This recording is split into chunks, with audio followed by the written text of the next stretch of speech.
United States is still imposing tariffs on China, and China is firmly opposed to such bullying. China will absolutely not accept pressure, threats and blackmail. That is not the right way to deal with China. If the US side really wants to talk, it should show an attitude of equality, respect and reciprocity. If the United States ignores the interests of the two countries and the international community and insists on fighting a tariff war and a trade war, China will certainly accompany it to the end. The United States, driven by self-interests, has weaponized tariffs as a means of exerting maximum pressure and seeking unilateral benefits. This severely infringes upon the legitimate rights and interests of other countries, constitutes a grave violation of World Trade Organization rules, seriously undermines the rules-based multilateral trading system, and poses a major threat to the stability of the global economic order. It is a blatant act that defies international norms and runs counter to the entire world. President Donald Trump's latest round of tariffs were suspended for most countries for 90 days in order to conduct negotiations. Those countries will still be taxed at a 10% rate on their imports, but Chinese goods will now be tariffed at 125%.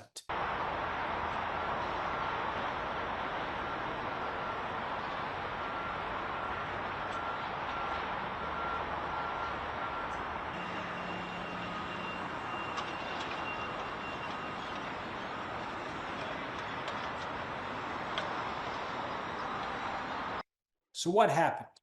Well, the stock market and the bond market were very worried that Trump's policies were going to crush the US economy.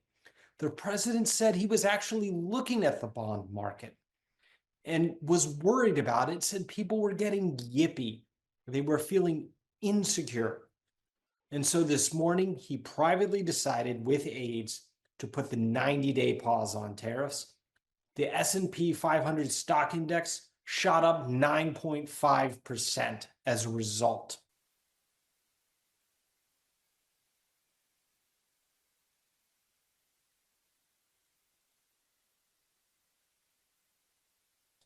Now, mind you, the tariffs are still in place at 10% on almost all countries, and the trade war with China has just intensified. If anything, what we saw today was that the uncertainty and the drama is going to be prolonged for at least 90 more days. And that tariffs, while not as bad as expected, they'll still be in place.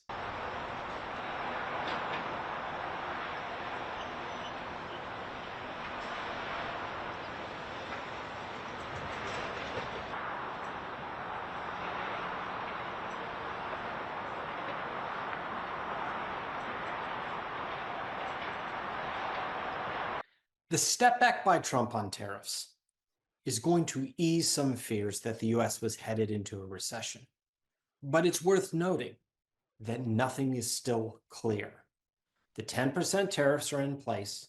China's facing 125% tariffs. And while things might not look as bad as they did 24 hours ago, the fact of the matter is that companies are still in this moment of suspended animation, where they don't know what the policies are, and it's not clear they'll know what to do to invest. That same principle possibly applies to consumers.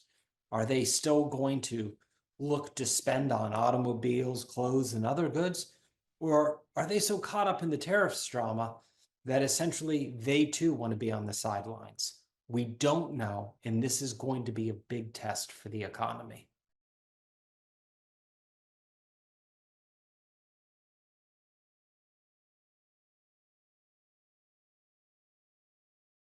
So as a result, this is simply a new chapter in the tariffs spectacle, not the end.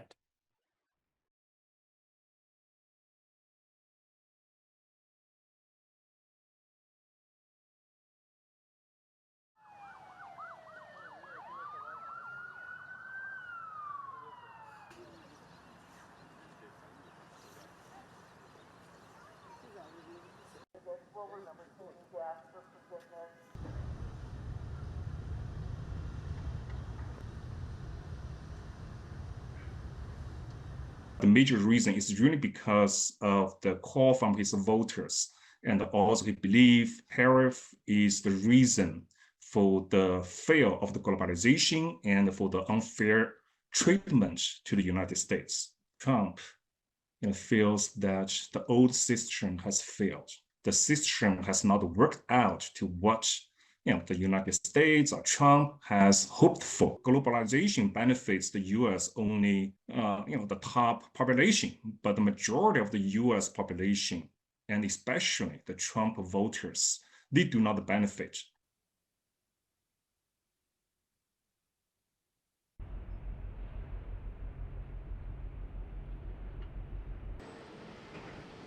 The second question is that why is the tariff, right, the choice of deglobalization?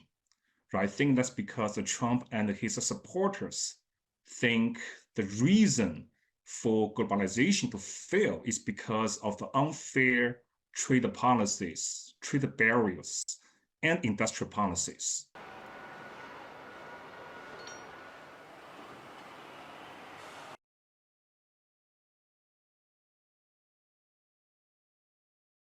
China has been outgrowing the US for decades, right? Its economy have surpassed or will surpass on the path to surpass the US, not only on the manufacturing side, but also on the high technology, which we know has been the growth engine of the US. Now the US realizes China is a sustainable threat, and China's model could be better than the US, to compete in the globalization era.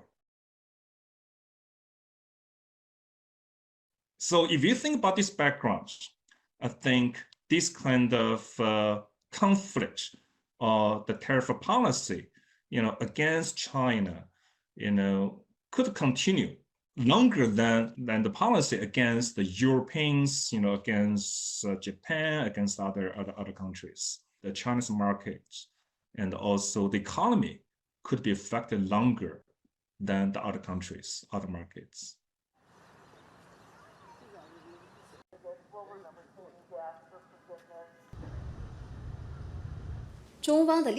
China's position is clear and consistent. The door to talks is open. But dialogue must be conducted on an equal basis with mutual respect. China will stand by its position until the end. Pressuring, threatening, and blackmailing are not the correct ways to deal with China. We hope that the U.S. will work with China based on the principles of mutual respect, peaceful coexistence, and win-win cooperation. We will properly resolve differences through dialogue and consultation. I have reiterated China's position many times, and it is very clear. We do not provoke trouble, nor do we fear trouble. The legitimate development rights of the Chinese people and the people of the world cannot be taken away. China's and other countries' sovereignty, security, and development interests should not be infringed upon.